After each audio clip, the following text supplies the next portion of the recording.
What's going on, y'all? Welcome to the video. We're talking about the PlayStation 6, the Xbox, the current PlayStation, the Xbox handheld, everything regarding gaming today and hardware. And of course, I wanted to continue breaking down some video footage from a really dense podcast that Moore's Law is Dead and NX Gamer has just released about a day ago. There's been a lot of insight that's brought up regarding the gaming industry and how the market's going to be shifting and how the hardware is going to be advancing. There's a lot of talks about stuff that's going on behind the scenes. And of course, the actual developers of these consoles themselves having to shift strategies moving forward. But there's some things that I want to point out, and so I want to get into the video here in a second. Just to explain what you're looking at, this is of course Destiny Rising that I'm playing on the Sony Xperia. This is just a cell phone. I'm not trying to claim that it's a PlayStation, though I've even said sometimes that it's a PlayStation, like a mini PlayStation. But it's not, right? Because it doesn't natively play PlayStation games. I just, for the hell of it, I have the fun with it, playing it with my PlayStation 5 controller and controlling the game connected to my phone, and the phone itself using a port, or a dock rather, that connects it to a TV. So I still play even my cell phone like it's a console because I'm connecting it to a monitor or a television.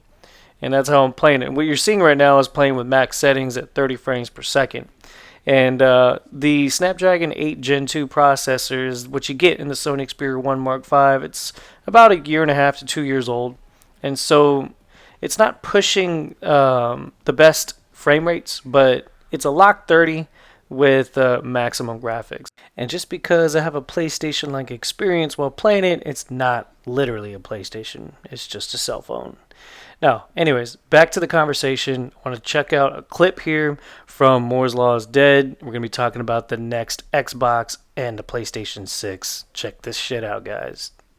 A final question on all of this Xbox stuff, though, that undoubtedly must be coming to people's minds is, what do you think this means for a next-gen home console from Microsoft? Because when I see them sideline a dedicated handheld that is running an Xbox OS, and, I mean, look, putting an Xbox sticker on an Asus product instead, they've said they're going to make a next-gen Xbox, and they said it really is, and it really will just be an Xbox. But I've long wondered if what they'll just do is have some standardized $1,000 gaming PC they call an Xbox instead.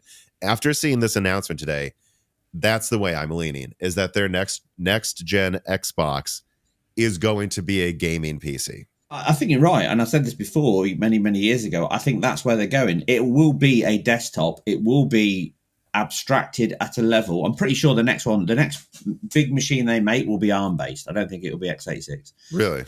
So from my perspective, ARM is taking over the world. From my world, from the commercial world, ARM is getting more and more involved in everything, both from desktop, laptops, and certainly servers.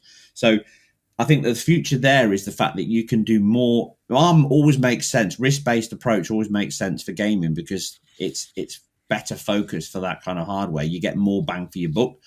You use less die space, all this. So fundamentally, that's what I think they'll do. And I think this is a stepping stone to that by creating a nice, abstracted, more transient operating system that is proper lightweight, like an Xbox app, that's running on Windows, means that it will give the option for people to be able to jump to it.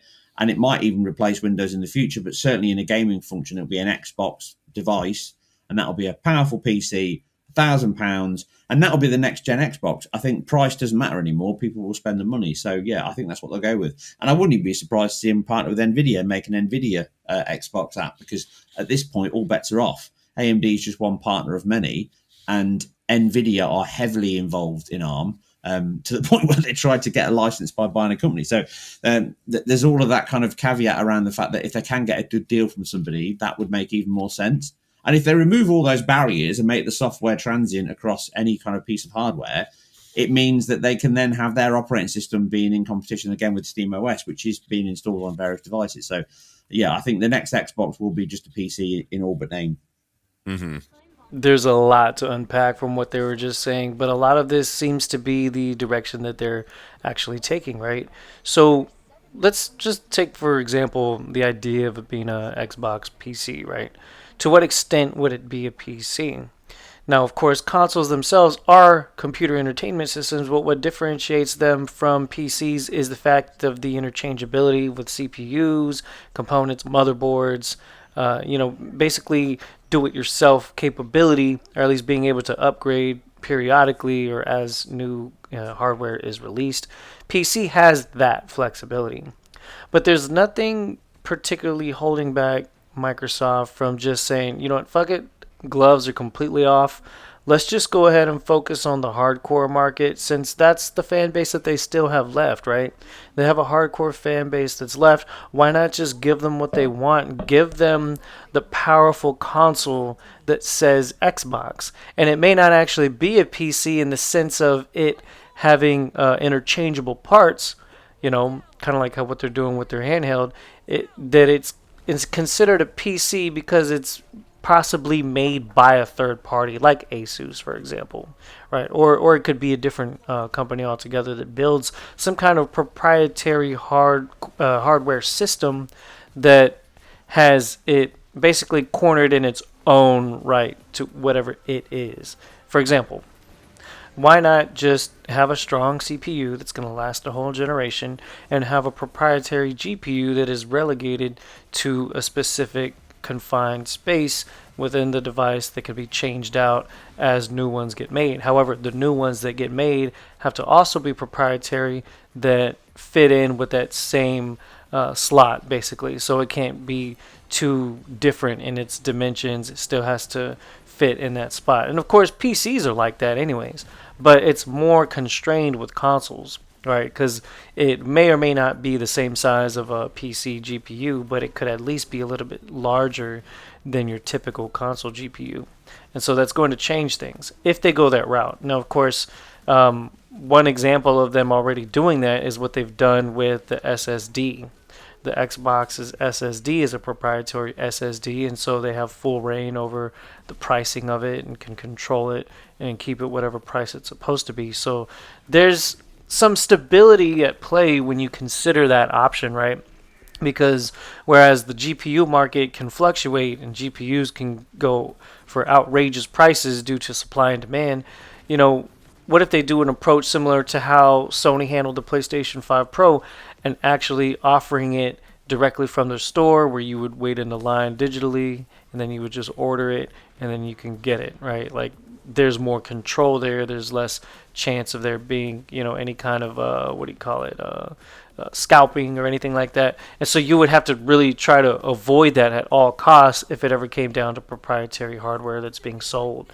And so having an Xbox login, having something that's going to identify you as an actual user that has a tenure with their products, that can buy it and actually get the product and not have it monopolized by people that just use bots to try to snag them all up and then try to up the price. That should definitely be avoided. But what I'm saying, though, is that if they go that route, and whether it be a third-party company that builds their hardware or not, this pushes the gaming industry forward in a couple of ways. One, it raises the floor of what the hardware for consoles is supposed to be, whether you consider it a PC or a console, whatever, right? And this will also entice Sony to want to use stronger hardware also, because they're going to see that they have a device that either can be upgraded or a device that has a stronger, basically floor to its power capabilities. And that would force Sony to then decide, okay, you know what? Let's go ahead and hold off on launching the PS6 till we know exactly what they're doing. Sony doesn't have to rush anything, and that's the beautiful thing about all of this that puts Sony in the catbird seat where they have the advantage. Sony doesn't have to rush anything out to market.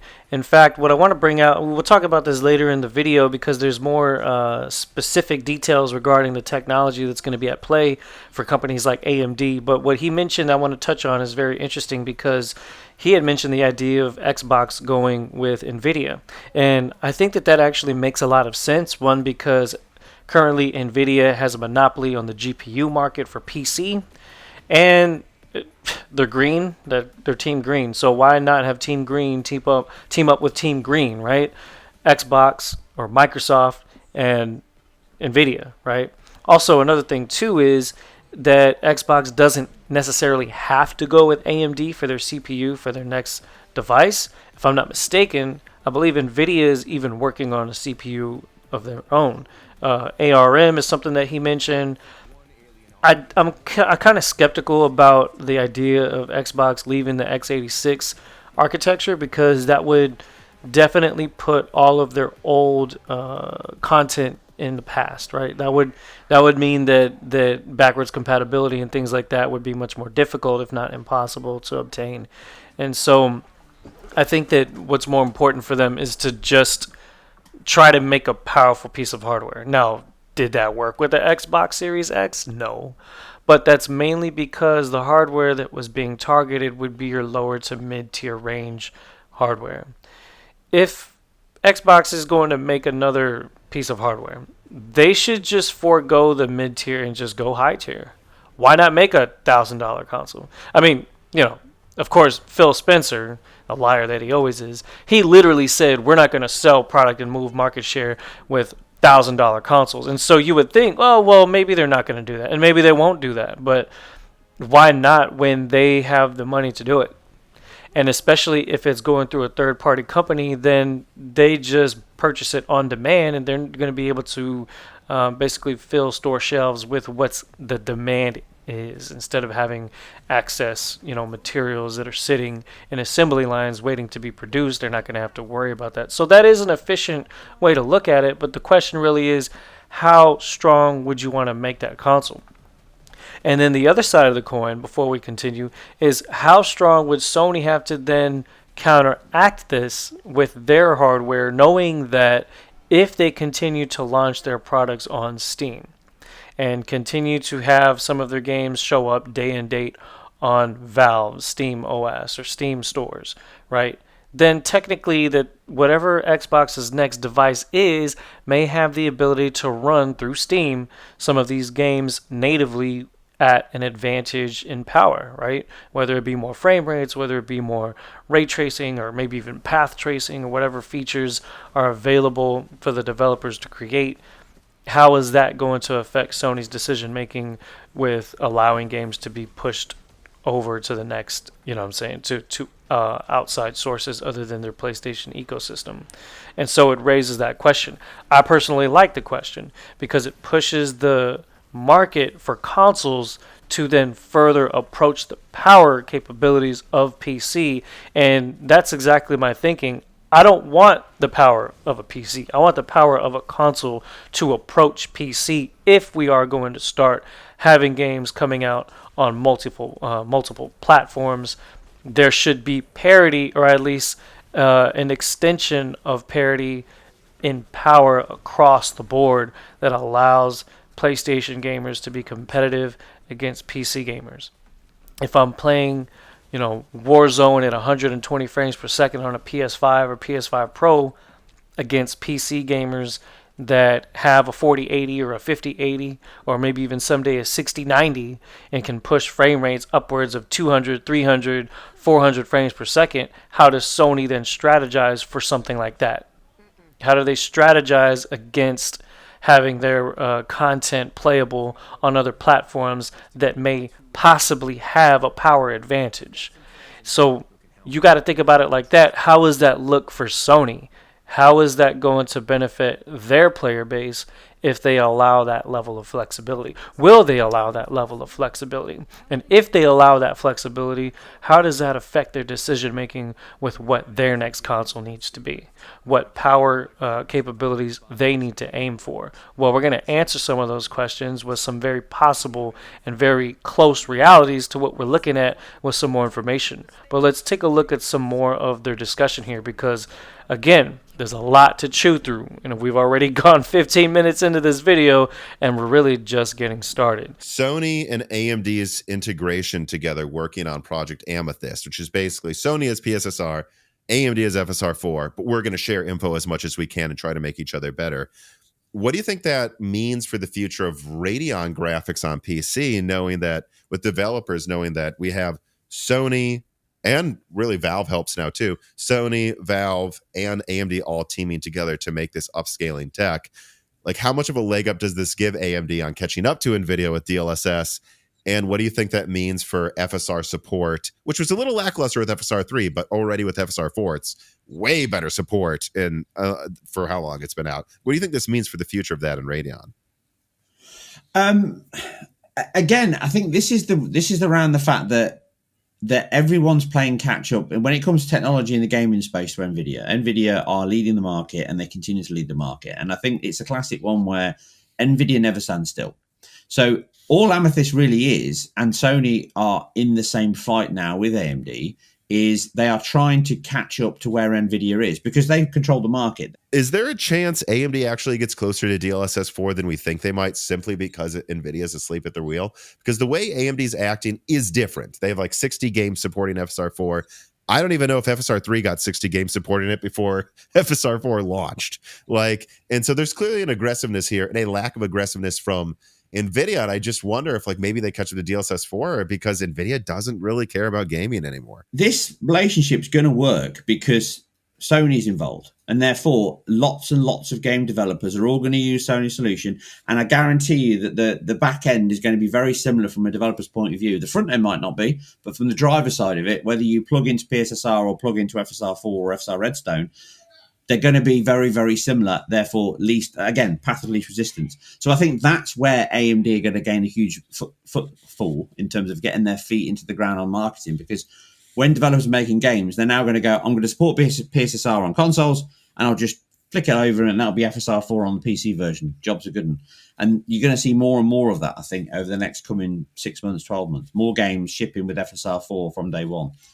And so the race really begins with the software side, and of course, upscaling support that you're seeing with FSR and PSSR. That's one of the reasons why I want to bring up this part of the conversation that they had, because Project Amethyst, it really does show that camaraderie between AMD and Sony, and that's something that's built much stronger within this past generation, even more so than the PS4 generation.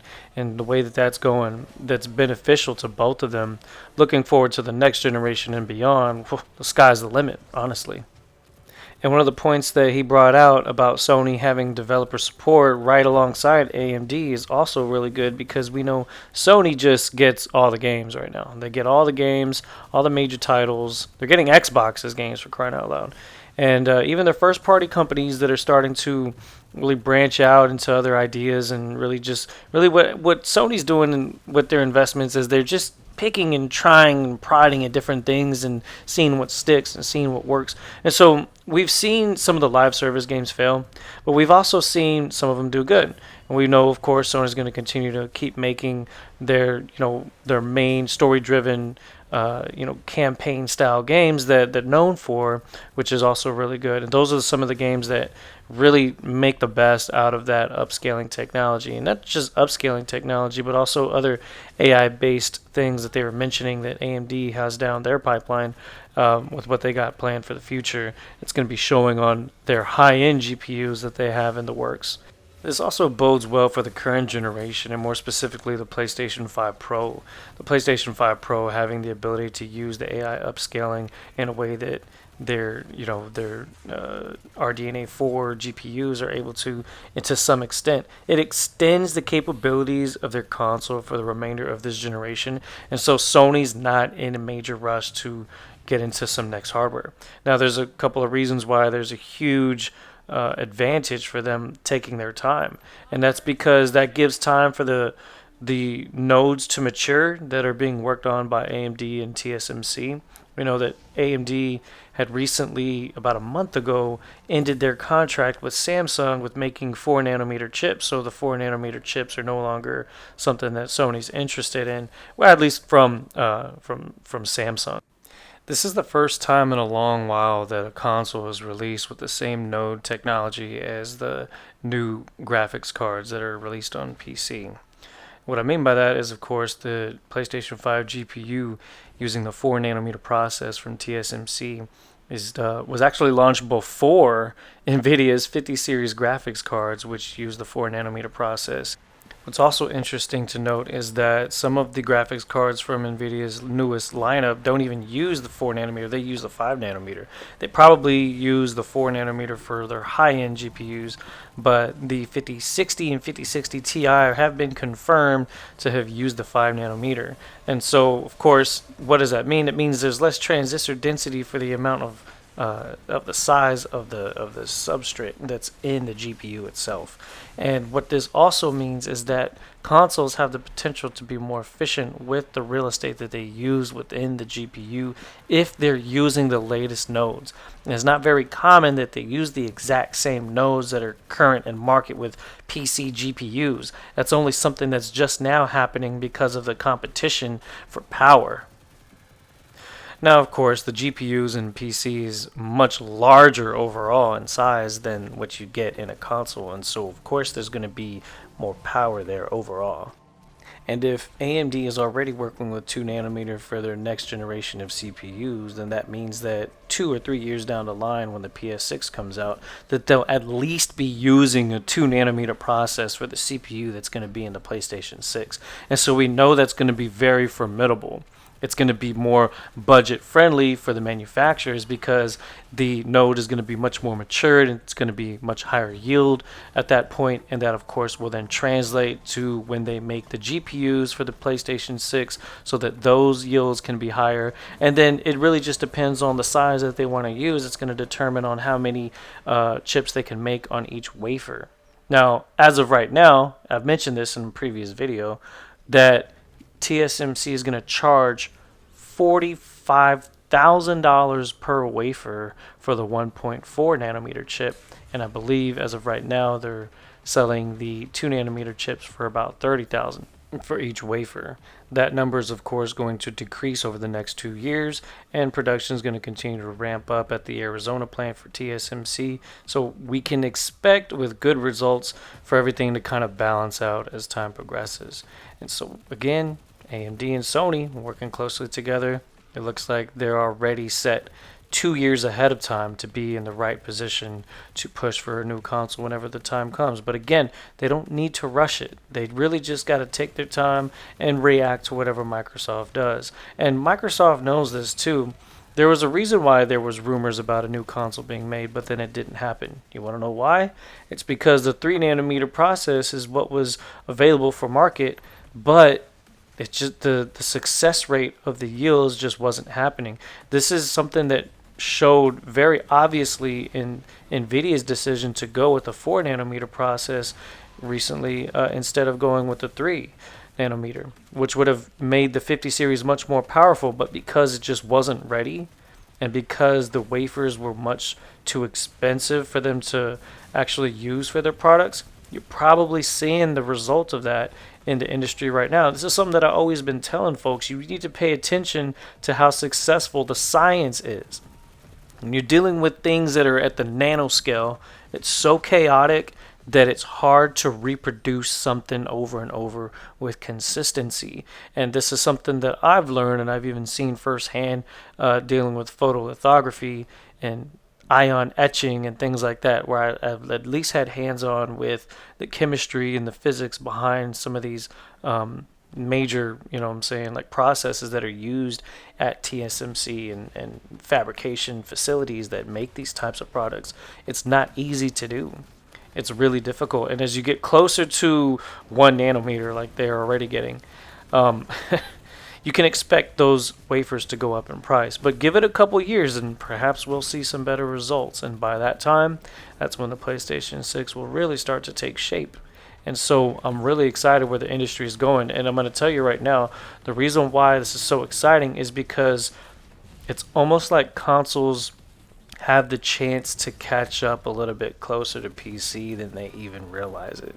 If the PlayStation 5 Pro is giving you the performance of a brand new generation's low to mid tier graphics card, the 5060 16 gigabyte, between that and the 5070 16 gigabyte or some 5060 Ti 16 gigabyte. I have to compare it to the 16 gigabyte. Don't compare it to the 8 gig. It's just not the same. We're dealing with VRAM that's at least 16 gigs, right? And so when you look at what TSMC is able to do for AMD in the near future, it puts the PlayStation 6, it puts Sony in the right position to be patient and to react to the market the way that is most necessary. In the meantime, the PlayStation 5 and PlayStation 5 Pro are going to be selling very well for the foreseeable future, and the rest of this generation is shaping up to take advantage of Unreal Engine 5.6 and of course the Decima engine. We're going to see Death Stranding come out soon, and that game is going to look incredible. And I'm just excited for where the industry is going next, because as of right now, we just need to hit 60 frames. We're playing on the big screen. Games are looking great. They're going to be more optimized. Everything's great. Sony's been supporting through the China Hero project some developers like Game Science and Shift Up that have been producing massive hits in the industry, and we're going to see more of that coming from the East throughout the remainder of this generation. But Sony is in the position to dominate for the rest of this generation, and they're also in the position to react technologically for the next generation. And so whatever Microsoft is doing, I'm paying close attention because it's exciting to see how they're scrambling to react and how they're scrambling to evolve. But PlayStation is just sitting there like a samurai with his sword in the sheath, just ready to draw whenever they need to. Check out another clip from the Moore's Law is Dead podcast, and I'll talk to you guys in a second. I just died. At the end of the day, a node shrink is underestimated of how much performance that gives you, because everything's closer together, you use less power, everything's smaller, so you can get more on the same space. So there's all this benefit that comes from that if they can just get a node shrink. But then the other part of that is all these manufacturers, of which there's only really two big ones, that they're really squeezing the market now because the cost is there on the wafers and it's going through the roof. So that's the problem we've got. And I know this in my space in terms of hardware, software, servers, everything's costing more money and the supply chain is getting longer, because if you want AI GPUs or you want a massive data farm for you because you're doing a huge SAP installation somewhere, the lead times are really long. You got to plan ahead, and it's not always easy to just get stuff at the drop of a hat, and it's certainly not cheap anymore. And I think that's the thing that AMD's still stuck with, because they haven't got their own marketing. TSMC, they used it, isn't it? Is that who they use? Yeah. The interesting part about this that I really like is that since AMD's market share in the hardcore PC market is about 8% for the GPUs, we do know that AMD is the market leader when it comes to CPUs, and so their technology is already going to be, it has a route to market that allows it to be utilized right away. The other part of the market that it can be utilized sooner is also on the console space. We know that AMD actually has a monopoly in the console hardware space, dealing with the CPUs and GPUs that have been used in the PlayStation 5 and the Xbox Series consoles. And if AMD is going to be first to 2 nanometer and eventually 1.4 nanometer, then really all they have to focus on right now is just working with TSMC and seeing how the yields improve over time. Now, imagine this. The 2 nanometer wafers can fit more chips on them in comparison to actual PC GPUs, and so they'll be able to utilize more of the chip for more console components, because those components are smaller and more chips can fit on one wafer. And so there could be a balance of efficiency here where we can see more powerful hardware come into consoles sooner than in previous generations, because AMD is going to be looking for a way to get those materials to market sooner, because they're going to be the first to those nodes, and that gives them a power advantage that's going to get them on par, and in some cases much better than even newer PC components that are on the lower to mid tier. So there's a possibility that they can strike that balance, and it's going to be a mixture between their software and of course their hardware when they put that together in preparation for the next generation. And I believe that their partnership with Sony is going to be the most fruitful, because we know that Sony is a safer bet, given that their fan base is going to buy their product no matter what. I think if Sony's established anything over the past few generations, it's different from the PS3 generation, is that we're actually more likely to spend the extra money for a more expensive console. Whereas the PlayStation 3 launched at $600 and $500, which in inflated money would be anywhere between $800 to $900 in today's time. Nowadays, PlayStation owners that are looking to buy the PlayStation 6 when that launches in 2027 or 2028, they'll be likely to spend more money too. So if the console needs to be manufactured with a higher price in mind, it'll also be manufactured with a more powerful component in plan. And that's something that can be executed because AMD and Sony are in the right position to make it happen.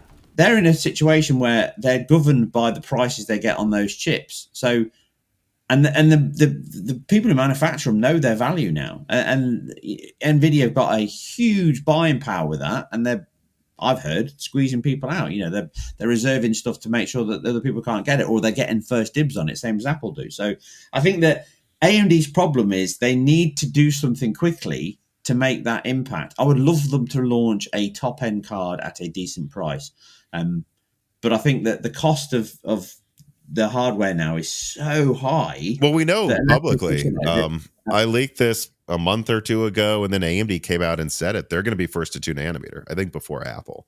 And they're going to be, from what I've heard, or actually shared documents showing it too, first to 1.4 nanometer with Zen 7. So from where I'm sitting, if AMD's first to 1.4 and 2 nanometer, it'd almost be weird if they weren't first to 3 nanometer this year or something. Like AMD with their server contracts with TSMC, this is the one thing they probably have against Nvidia is they can afford to get to the new node first.